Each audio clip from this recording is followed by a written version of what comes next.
Hi, I'm Don. I'm Kathleen. We're in Port Canaveral, getting ready to board that ship right there, Carnival Freedom.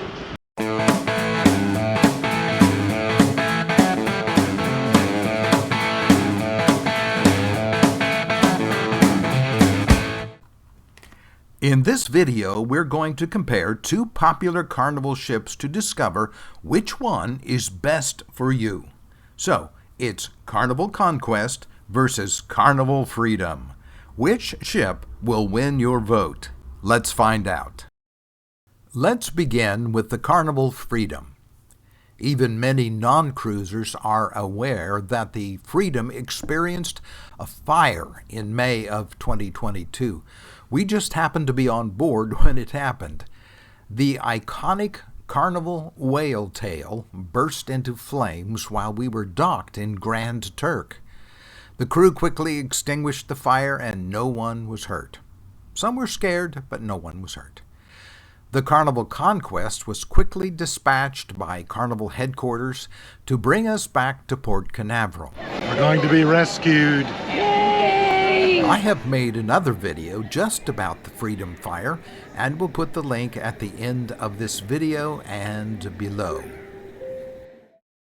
The Freedom was built in 2007, which makes her 15 years old at the time of this recording.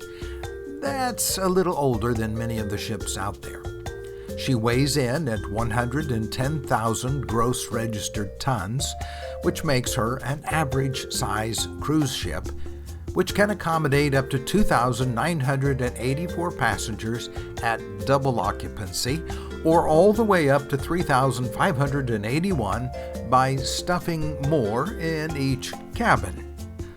Our tour begins at the top and forward of the ship.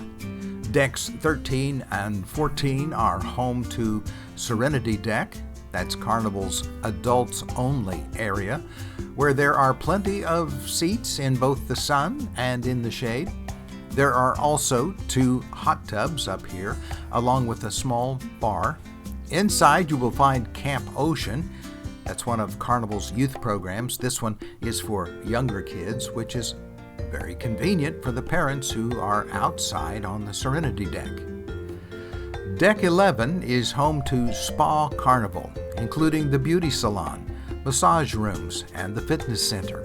Also on Deck 11 are the mini golf course and the jogging track. Slide down one of the water slides and you will find yourself on the panorama deck, aptly named for the wide open vistas of the ocean and the Lido deck below.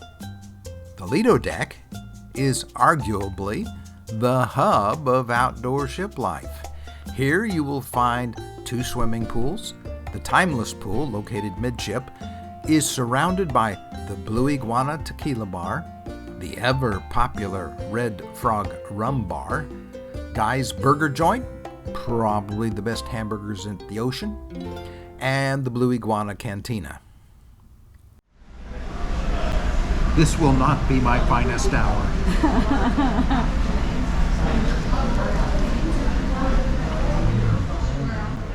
Moving aft, still on the Lido deck, will take us into the Grand Buffet.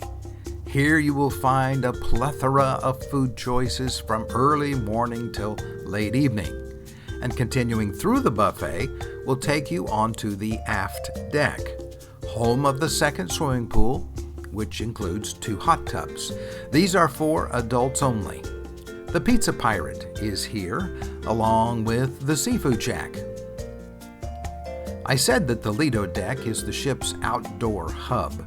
Let's drop down to Deck 5, the Promenade deck, for the hub of the interior life of the ship. The atrium is the center. Moving forward will take you to the theater. Moving aft will take you past the fun shops and alongside the casino.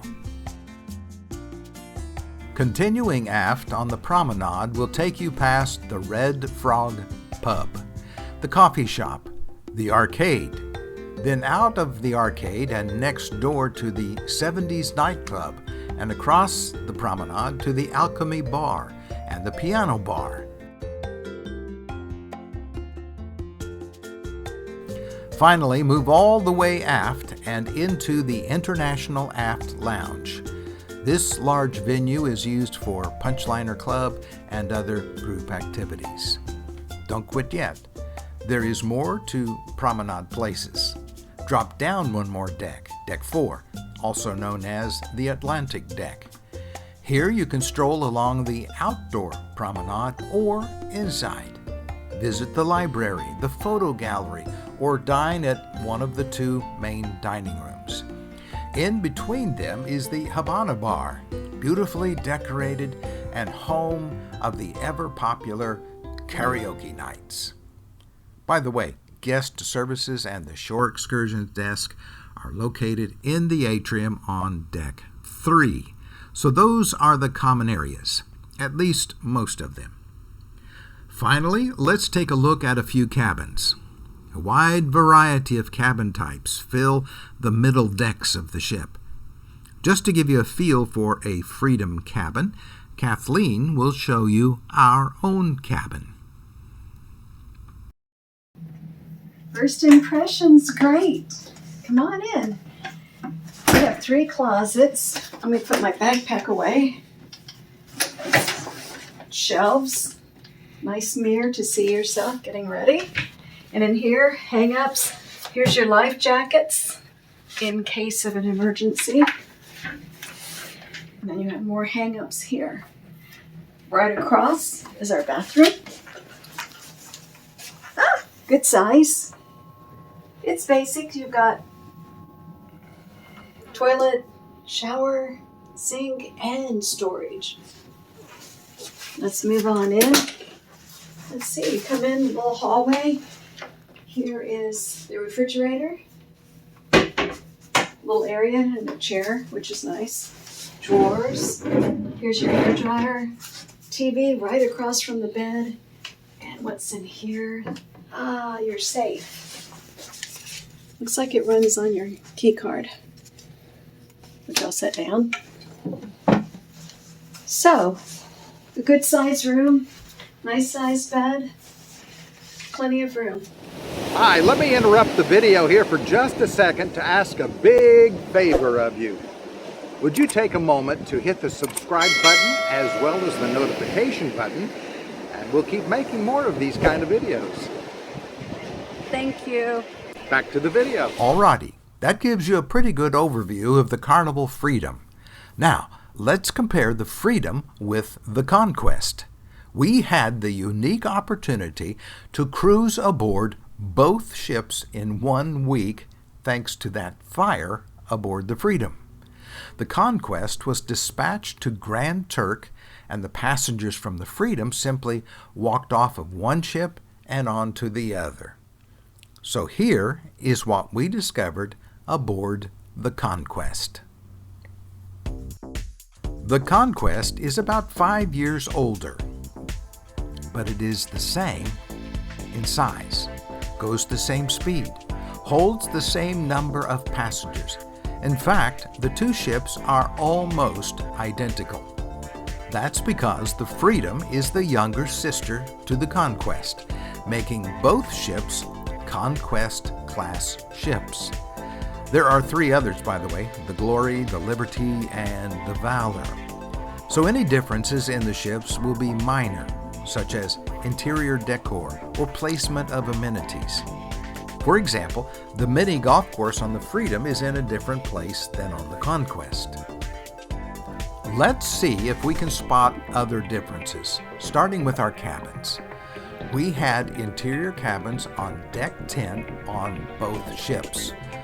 Both had that old pinkish color trim. Here are some of the other differences. First, the lamps on the Conquest, beside the beds, had USB ports. Now that may have been particular to our specific cabin, we don't know for sure, but it was a welcome addition to have USB ports beside the bed. Likewise, our cabin on the Conquest had 2 Pullmans, which we did not use, but they were there. Are you impressed yet? Take a look at the Conquest dining room. It also is the same as the Freedom, with just minor changes in decor. Same would be true for the buffet. Surprisingly, both ships had a large replica of the Statue of Liberty in the buffet. Would you like to see what we had to eat? We can do that. We did notice that when we transferred to the Conquest, the meals seemed to be delivered warmer and faster. That may have been a unique situation to our cruise, but we did notice that. The crews on both ships were amazing, especially when you consider that the cruise lines are currently facing stiff staffing shortages. That puts a whole lot more work on each crew member. How about the spa? Again, it was essentially the same as aboard the Freedom. Well, let's try something else. What about up on the recreation decks? Again, pretty much the same. We did notice that the Conquest Serenity deck was in a little better condition than the Freedom, but the Freedom's slides seemed a little better than the Conquest. Tomato, you know what I mean? Finally, we find ourselves back in the atrium where, you guessed it, the two ships are pretty much the same, except for some styling differences.